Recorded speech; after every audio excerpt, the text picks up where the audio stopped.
المرسلين وعلى آله وصحبه ومن تبعهم بإحسان ودعا بدعوتهم إلى يوم الدين. أما بعد،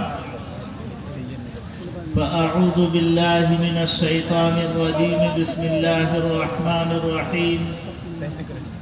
إذا زلزلت الأرض زلزالها وأخرجت الأرض أثقالها وقال الإنسان ما لها يومئذ تحدث أخبارها بأن ربك أوحى لها.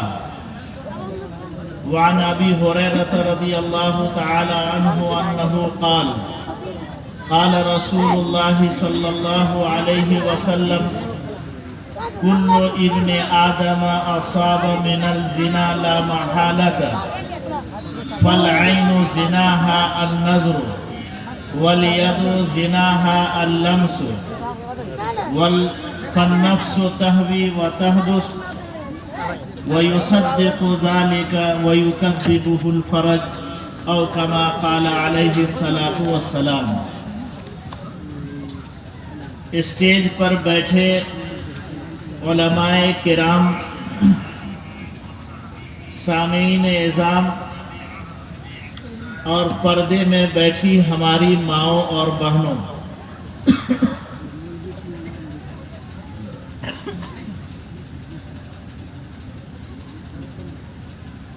اجلاس دستار بندی کے عنوان پر ہمارا اور آپ کا یہاں اجتماع ہوا ہے،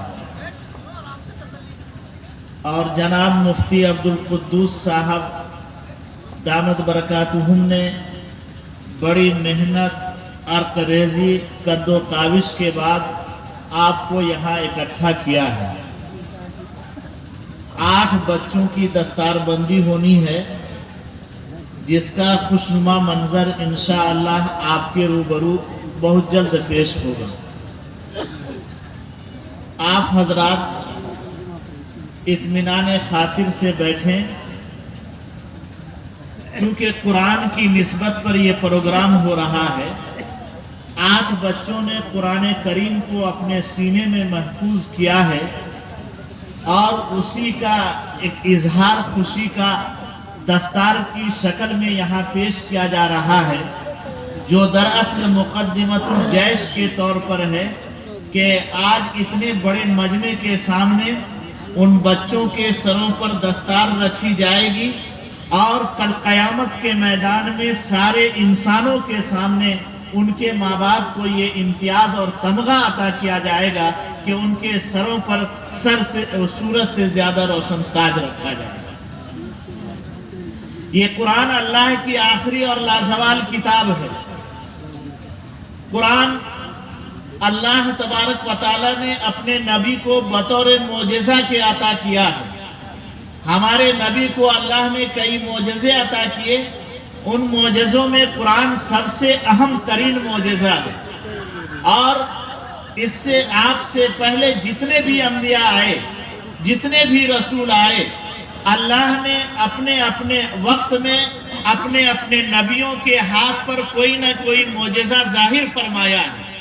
اور یاد رکھیے، جب اس وقت کی امت نے اور اس وقت کے لوگوں نے اللہ کے اس معجزے کا انکار کیا ہے، اللہ کے اس معجزے کی نافرمانی کی ہے، اللہ کے اس معجزے کو ٹھکرایا ہے، تو اللہ نے بھی اس کو ٹھوکر مارا ہے اور شدید ترین عذاب میں مبتلا کیا ہے. قرآن بھی اللہ کا ایک معجزہ ہے.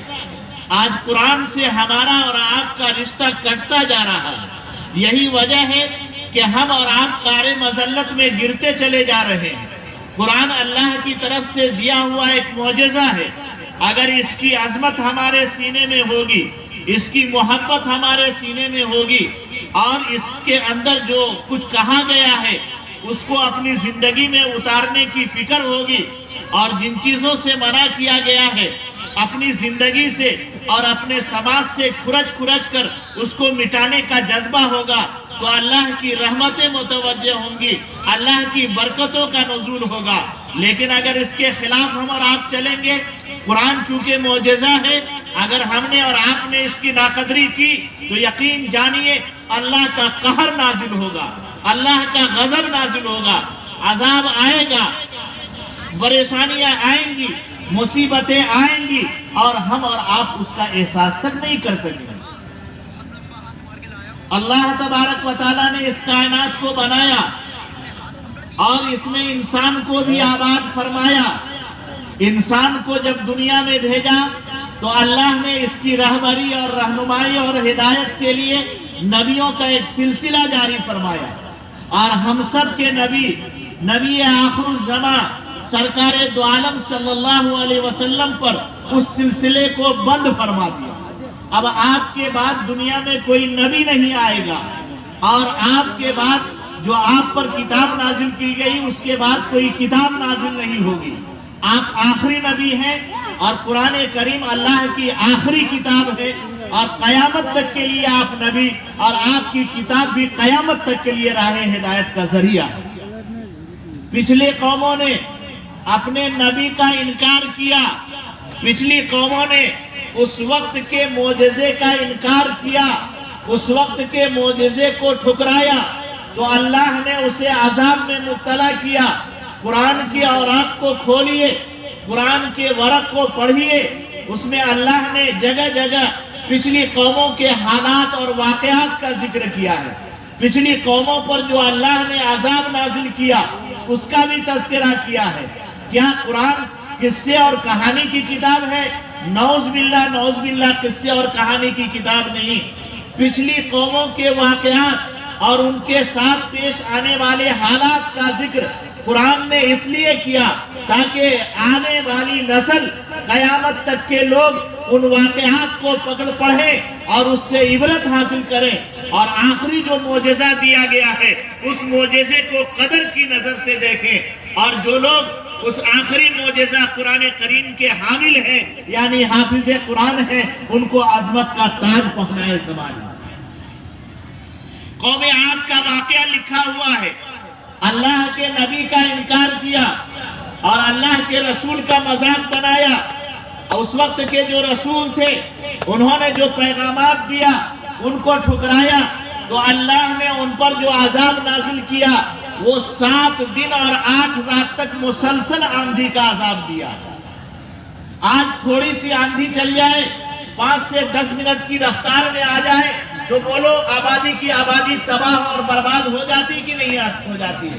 کئی جانیں طلب ہو جاتی کہ نہیں ہو جاتی ہیں؟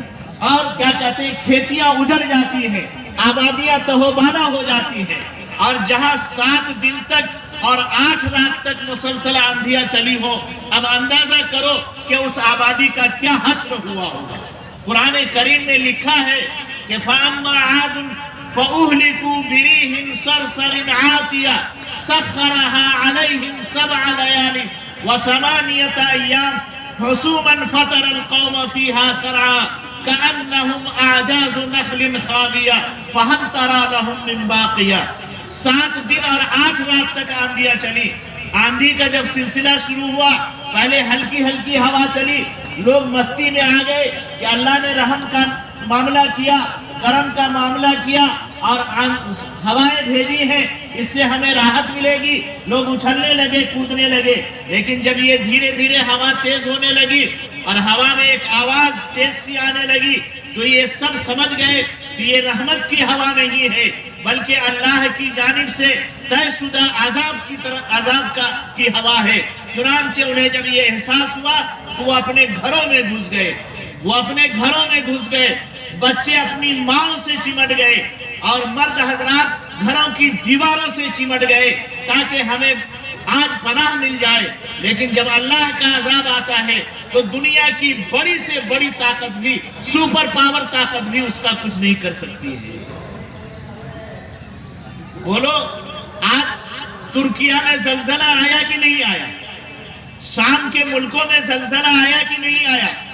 تقریباً 50,000 انسان لقمہ اجل بن گئے، تباہ ہو گئے، برباد ہو گئے، اور دنیا کی بڑی سے بڑی طاقت دیکھتی رہ گئی اور کسی کے اندر یہ ہمت اور جرأت پیدا نہیں ہوئی کہ اس زلزلے کا مقابلہ کر سکے اور اس کا کوئی مداوع